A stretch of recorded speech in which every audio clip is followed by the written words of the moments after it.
Welcome to Be Bold Branding, where we discuss the power of differentiating yourself through your own unique story and standout personal brand. When most people think about a brand, they think about colors, logos, photos. You guys probably already know, if you've listened to any of our episodes, even for a minute, about personal branding, your brand is actually an entire ecosystem. And the goal of your brand, as we see it, is to turn your purpose into profit. You work really hard every day at your craft, and you do it for a reason. There's a story behind you. And if you get that message and image out there correctly, well, you should be highly profitable. So in this episode, we're going to discuss 4 questions that help you determine whether your brand is profitable or, heaven forbid, poor.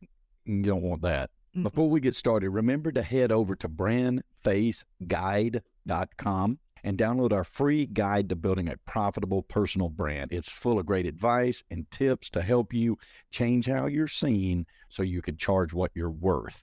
Yeah. All right, I can speak to this naturally because I once had a very poor brand. In fact, I don't even know I had a brand at all. I never really thought of it that way because I did have all the essentials, or at least I thought I had all the essentials. I had a logo, put a lot of thought into that logo. I put my image out there at least a little bit every now and then, and I had a tagline for my business, which is still awesome to this day, right? But it wasn't enough. I didn't realize that it wasn't really a comprehensive brand. So I spent hundreds of thousands of dollars in marketing those things to get no traction, just to find out that I wasn't nearly as profitable as I wanted or needed to be. In fact, I felt like I never was. And so these questions today helped me a great deal. Tanya taught them to me, and I know they'll help you too. So stay tuned. Here they are. All right. Number 1 question you need to ask yourself, are you charging what you're really worth? Because honestly, it all begins right here with that question.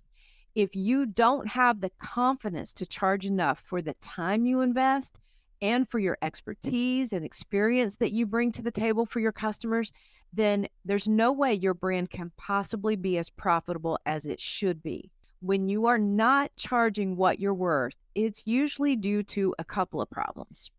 First, are you afraid your clients can't afford the price that you really want to charge? This is big. If that's the case, it usually means that you're either targeting or attracting the wrong prospects, and those are actually 2 different things. It can, of course, mean that you don't have the right confidence that what you're offering is highly valuable to the right people. If that's the case, almost every client we have ever had tells us that simply going through the personal branding process has helped them clarify their direction and has given them a confidence that they never had about their business and their worth, right? Yeah, that says a lot. Okay, so let's talk about targeting versus attracting for a moment, what Michael just said. That brings us to question number 3, okay?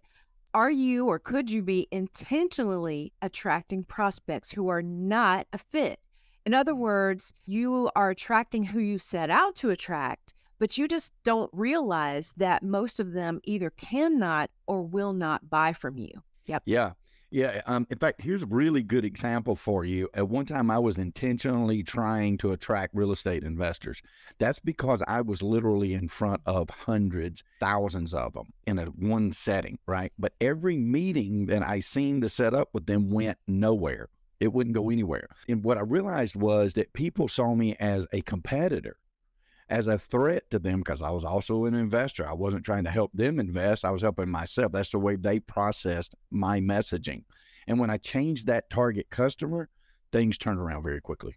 Yep. So like number 4, it could be you accidentally attracting prospects who are not a good fit, right? And when this happens, it means that your brand presence isn't aligned with your ideal customer. Your brand presence must be aligned with your ideal customer. In other words, you think your message and your image is clear and it's aimed at the right prospect, but actually you find out, like I did, that it was not. And it's attracting a different customer type that's not profitable to you. Yeah. So for instance, we had a real estate client who came to us with this problem. She was constantly attracting people who had credit issues, and they needed a lot of educating and problem fixing before she could even get to her part of the job where she could begin looking for a home for them. Well, that was actually because she was a nurturing soul, right? But her brand positioned her as somebody who could help them fix those credit issues and get almost impossible loans, right? That made her look like a superhero. And she could do that, of course, but that was not the kind of business she wanted, right? She wanted to attract people who are already well positioned to purchase a home and were already educated about that too. And I'll never forget her because the very first time that we met with her, she said these words: I want a brand that can help me say no. I thought it was cutting That's edge. powerful. It was very powerful. And we did that for her. We built that brand for her. Yeah, totally transformed the people she was attracting. Now, unfortunately, all of these situations are all too common, and they require a comprehensive look at making sure you know exactly who you are best suited to serve and how to reach them. And we'll be back next week with a specific topic, actually, that's called How to Define Your Perfect Prospect. And that's going to help lead you into the right direction. And obviously, if your brand is poor, then the goal is to make it profitable. You bet. You bet. And that topic next week, we're actually going to break down our HEAP code. It's an acronym, HEAP, and it's going to walk you through every single simple step that it takes to help you determine who that ideal customer is.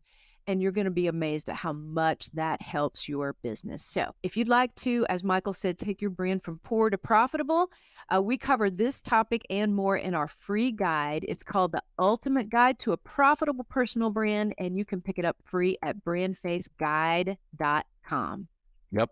And remember, a profitable personal brand will help you change how you are seen so you can charge what you are worth. And until next time, be bold, especially with your brand, folks. Bye, guys. Brought to you by BrandFace, the only comprehensive personal brand building system across the globe.